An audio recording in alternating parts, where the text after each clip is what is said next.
Excellent, and we can see the slides?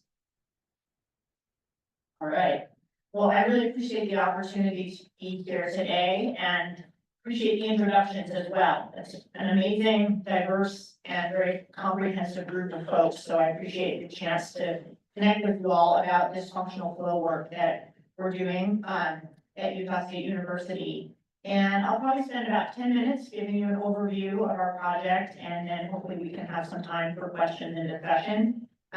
Paul Thompson was mentioned, he's joining online with Division of Wildlife Resources. He is also a member of the Functional Flows Project team.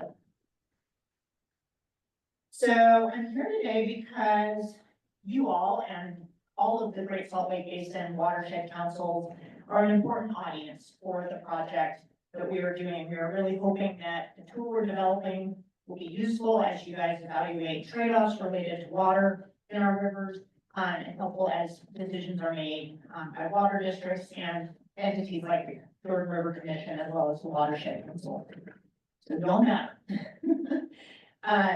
We're also here because the Great Salt Lake is in trouble, as we're all very aware, those of us who are involved in any sort of river or water related work. Water levels have recovered a lot, but we have a long way to go to get to healthy water levels. And that kind of is tied to the origin story for this Functional Flows Framework project. We are doing the work under the umbrella of the Great Salt Lake Basin Integrated Plan. We're one of a number of active projects being implemented as part of that plan. And we're really trying to answer the question of how much water do our streams and rivers need to be healthy, tied to some of these bigger questions being evaluated under the Basin Integrated Plan. And the idea here is that with these historic investments in trying to get water to Great Salt Lake, we want to zoom out a little bit and also make sure we're considering the wetlands that surround the lake, as well as the streams and rivers that flow into the lake, to try to leverage those investments to benefit all of those components of the ecosystem. So some of you have probably heard Laura Vernon with Water Resources talk about the Basin Integrated Plan as creating the puzzle box picture. What the heck are we trying to achieve as we put together the pieces? And so the idea is to make sure that the wetlands and rivers are also part of that puzzle box picture, the vision for the ecosystem. We're trying to kind of answer the question of how to best manage limited water resources to maximize benefits throughout the watershed.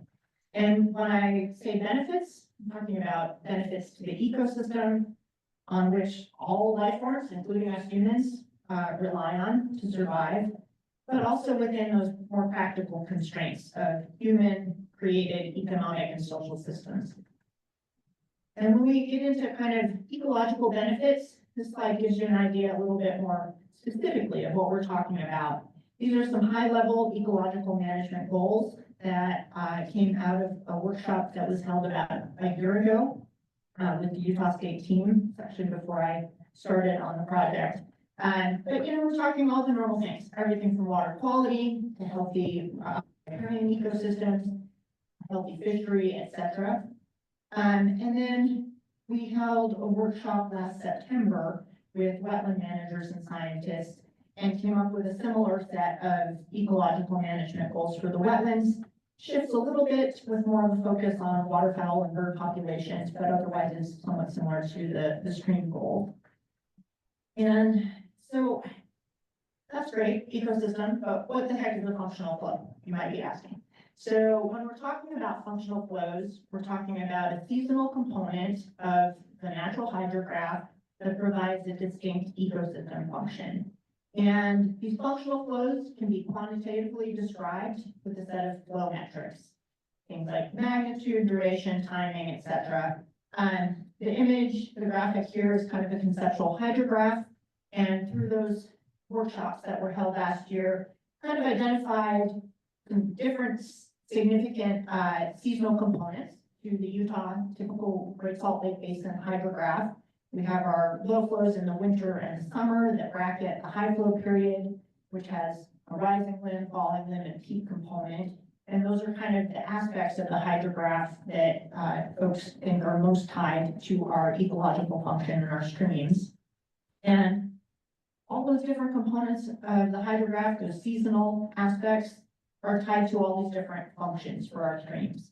Things like mobilizing sediment during the flood period in spring, or cueing fish to spawn, or maintaining healthy water temperatures and dissolved oxygen conditions during summer low flow period.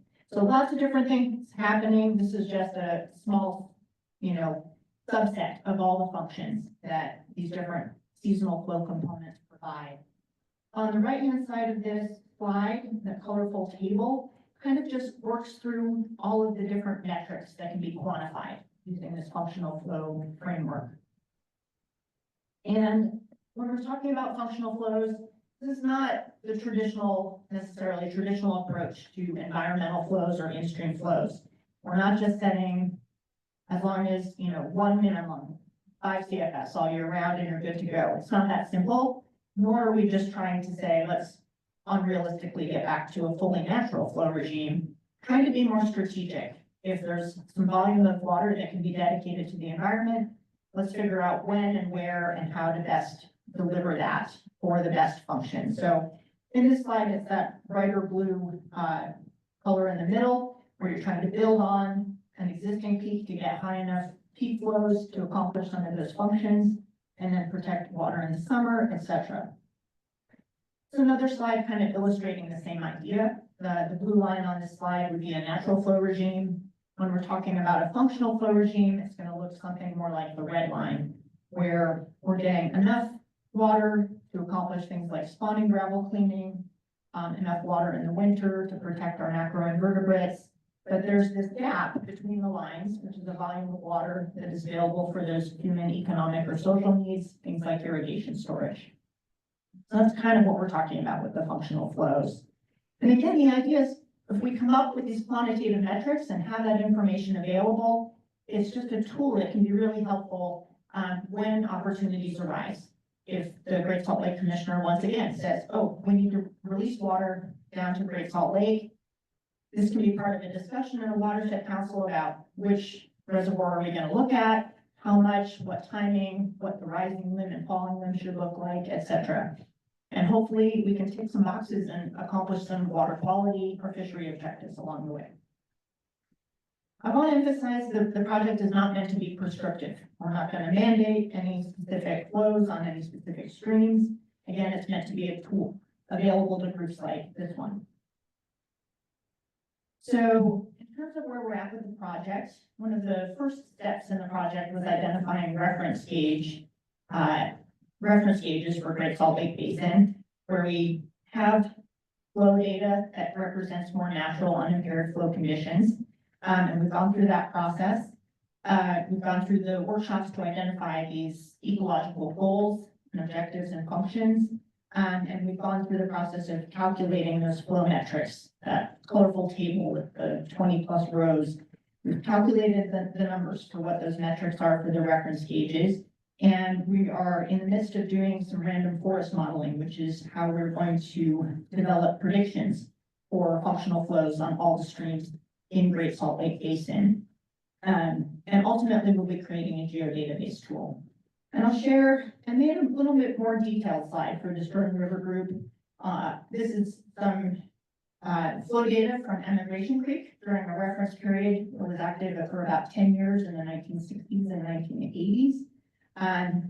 And just kind of wanted to illustrate the methods that are being used for this project. So this is the hydrograph for water year 1964. And with the computer scripting that is used for the project, there are pattern sensing algorithms that basically came up with the timing lines. You can see here the blue line, green line, and pink line. It's able to generate that itself without someone having to look at every single hydrograph for every single reference gauge. And then for those 10 years of data, the blue line on this is just 1 year of flow data. The bands, those kind of rectangles that I have on there, represent the range in timing. If you look at that 10 years of data, or that start of the high flow period, start of the recession period, the start of the summer low flow period. So it just gives you an idea that what we're integrating with this reference gauge information is a range of information. And those metrics are going to be used along with geographical information, geological information, watershed attributes that are available for all the stream segments in the basin. And that's what gets put into this machine learning model to predict the functional flow metrics for the ungauged streams in the basin. And this is an example of the product that's been developed for California.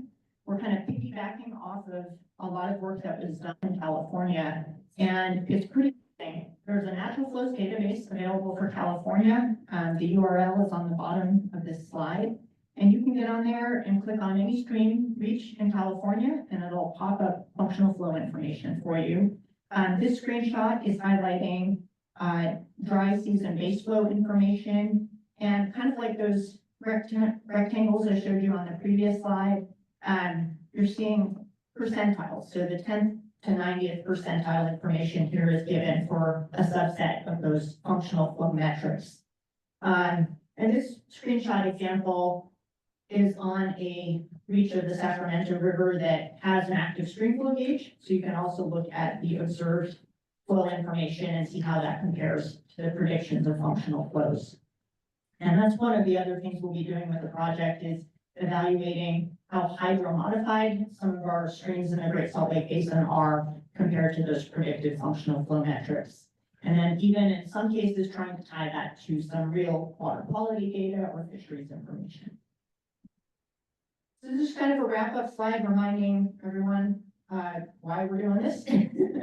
We're doing it for the bugs and the frogs and the people and our drinking water and our economies. And I think, as I mentioned, the big thing here is to really leverage and maximize the benefits of all the attention Great Salt Lake is getting to also help our ecosystems on our streams and wetlands. And I'll just wrap up with an organization chart here. Again, I'm the project manager for the functional flows team.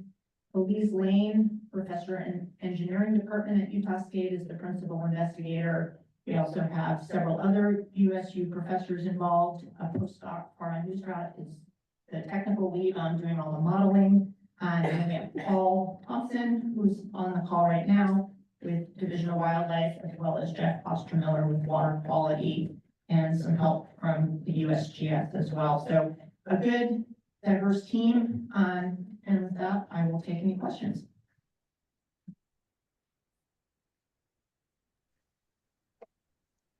That's great, Melissa. Thank you so much for the work. It's good to make this kind of progress. I can't see anyone in the room, so I don't know if there's a hand up or nobody has their hand up online. Eric, this is Laura Briefer. I raised my hand. And Melissa, great presentation. I hope some of my team at Salt Lake City are helping with data on some of the streams. If not, we have a lot of data on the streams where we hold water rights for many, many decades. Great. On flows. The question I have, so many of the streams in the Jordan River Basin have TMDLs, meaning they're not meeting their Clean Water Act beneficial uses, including the Jordan River. So I was wondering, since this functional flow study has to do with the ecosystem needs, how are those TMDLs being considered in this study? It's a good question. And I can answer it at least partially, and I may have Jeff Ostermiller follow up with you separately with water quality, because he's involved from Division of Water Quality perspective and is very aware of which streams are considered impaired. And as I mentioned, we're planning, this is kind of next phase. We're still trying to get all the model predictions pulled together first. But one of the things I would be interested from you all as well, we know those TMDL segments exist, but if there are specific reaches of specific streams that this group or the Jordan River Commission is particularly interested in, we could focus some of our efforts there. We're only going to be able to take things a little ways for probably like a dozen to 20 segments of river, where we're going to try to pull together and some of the temperature data, salt oxygen data, and we have to kind of focus on segments that have good current stream flow data as well. but time that hydro modification piece, how different are the current flows from the functional predicted flows? And then which aspects, one of the things we're trying to narrow down is, I think we're calculating about 24 metrics right now. And which subset of those seems to actually link up and correlate with some of the water quality problems, for example. So that's kind of how we're addressing that. Maybe not specific to a TMDL, but looking at the impairments and the data demonstrating that impairment and seeing which of these metrics is kind of, which aspect of the flow regime seems to be demonstrating the strongest correlation and focusing on that. Does that help? It does. Okay, yeah. This is Sandy. I can chime in on that as well for Melissa. Thank you for your question. So as far as what's going on in the Jordan River Basin, as far as TMDLs and flow goes, the main one that we're focusing on right now is the lower Jordan River from the 2100 south down. You know, that already has a DOTMDL on it, and we are working with the Audubon to look at those functional flows or how flow impacts, you know, the organic matter in DO. So we're hoping to, now that we've secured the water rights, we are hoping to start that project later on this summer. So Melissa, maybe we should connect and figure out, you know, how we can help each other, because we will be doing a lot of continuous monitoring in those lower stretches. That would be perfect. Yeah, thank you. I would love to be involved in that as the MS4 permit holder. Okay. Great. Thank you. Yeah, maybe we can, I'll talk to Jeff and we can set up a meeting. That'd be awesome. Awesome, will do. Thank you guys. All right, are there any more questions? Sorry, I can't see the room, but no more online. We have one more here, Eric. This is Heidi Hogan. Melissa, great presentation and thanks for the work that you're doing. I wondered if you could give just a scenario of how to coordinate up and down a specific river body such as Jordan River with all the entities, municipalities. How do you foresee that being a piece? Is that something that's going to be readily, you know, something that can just be initiated and conducted, or is there a hurdle to get over to get, you know, to where you want the functional flow to be? Does that make sense? Like the switches and levers, like what has to happen Yeah, to make this, other than the call from the commissioner? to try to implement it. Uh-huh. Yeah. I think that I'm not gonna be able to answer that very well. I think that's probably one of the things that a group like this one would wrestle with, if something, you know, we're set up where we knew, and it's happened already, sometimes we know Utah Lake needs to release water to Jordan River or something like that. And I think where this functional flows framework tool fits into that is you'll have the GIS tool available, or you can look at, okay, it's, you know, March or whatever, and what would be the functional flow for the winter-based flow, and when does the high flow period usually start? Are we within that range? And just having that information available as decisions are made about where and how to release that water. We are in the position of really just providing the information more so than being the decision makers of how it actually gets utilized. Although I am hopeful that this leads to some continuing involvement in perhaps future phases of the project. But I think really it is about providing the information and the tool that can be part of the discussion rather than having to just guess, you know, or have somebody say, oh, I'm worried about the sediment, or I'm worried about this. And we can have that reference of this is the range of natural flows that would be happening on this stretch at this time of year, and use that information in how the water gets delivered. But yeah, I'm afraid it's in other folks' court to do the shepherding and make all those connections and so forth. Can I add to that, Thank you. Melissa? Yeah, please.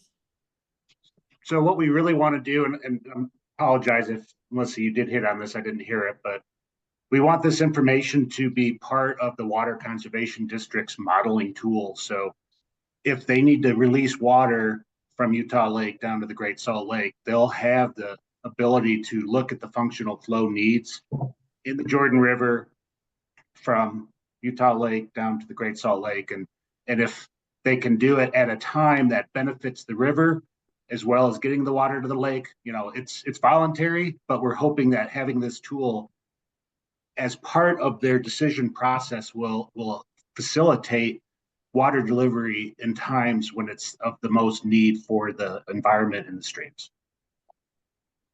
That's a great point, Paul. Thank you for that. I think that's going to be a really helpful tool. Without tools and data, we're just guessing. So I appreciate this effort. Are you all going to be speaking at the spring runoff? Is that next? Are you asking me, Eric? Yeah. I think so. We're still working out a couple of conference plans for the spring. I don't know. Yeah. I think so. That's going to be a good conference. So it looks like Soren, do you have your hand up, Soren? Yeah, I thought I'd raise it here so that you can see it online. Yeah. One of our roles, Melissa, thank you for coming. Laura Vernon referenced the work that you're doing when she was with us at our Watershed Council meeting in December. So we're grateful that you could join us so quickly and share this really important work that you're doing. One of our functions or roles with the Jordan River Commission is to kind of connect the dots and look at the domino effects. We had a really interesting conversation with our staff when we were doing some recreation activities last summer.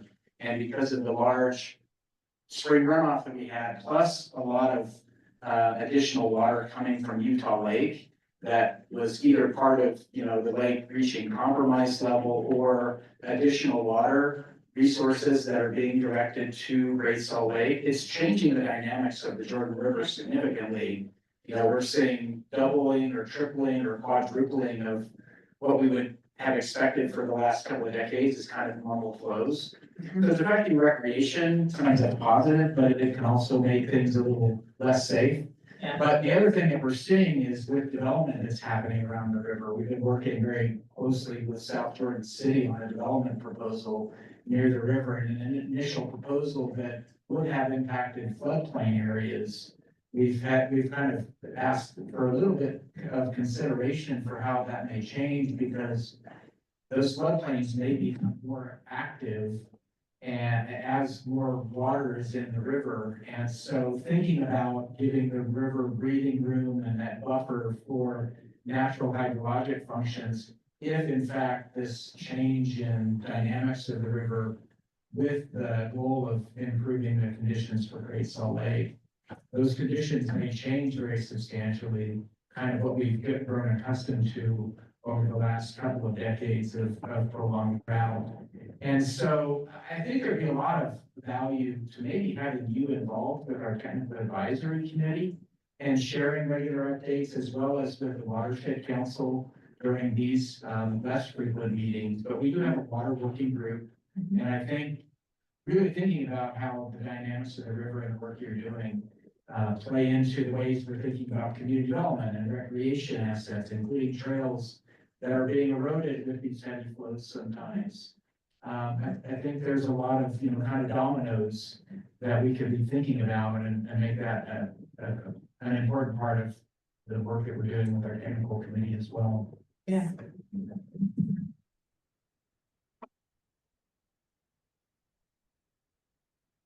Okay, well, thank you so much. Any other questions in the room, or are we good? Eric, it's Laura again, sorry. To kind of look at this, like step back and look at this from sort of the whole Jordan River watershed, Utah Lake Jordan River watershed scale, and might be of interest to all of the members here, is when we talk, but I think it was Paul, when we talk about making this tool available to the conservancy districts to understand better when to release flows down the river or elsewhere.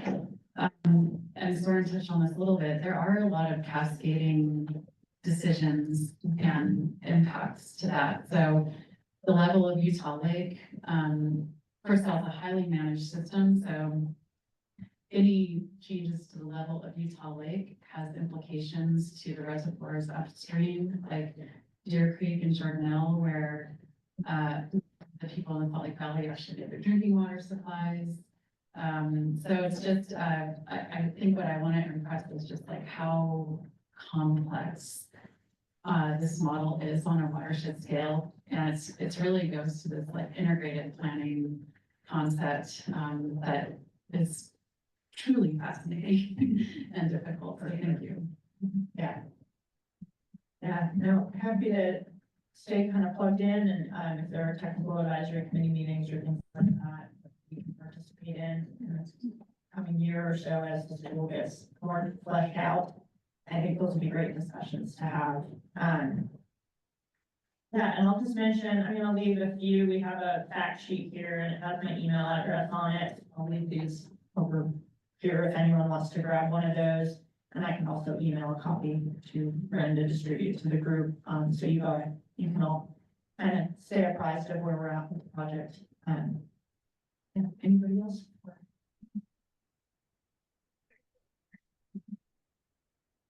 I don't see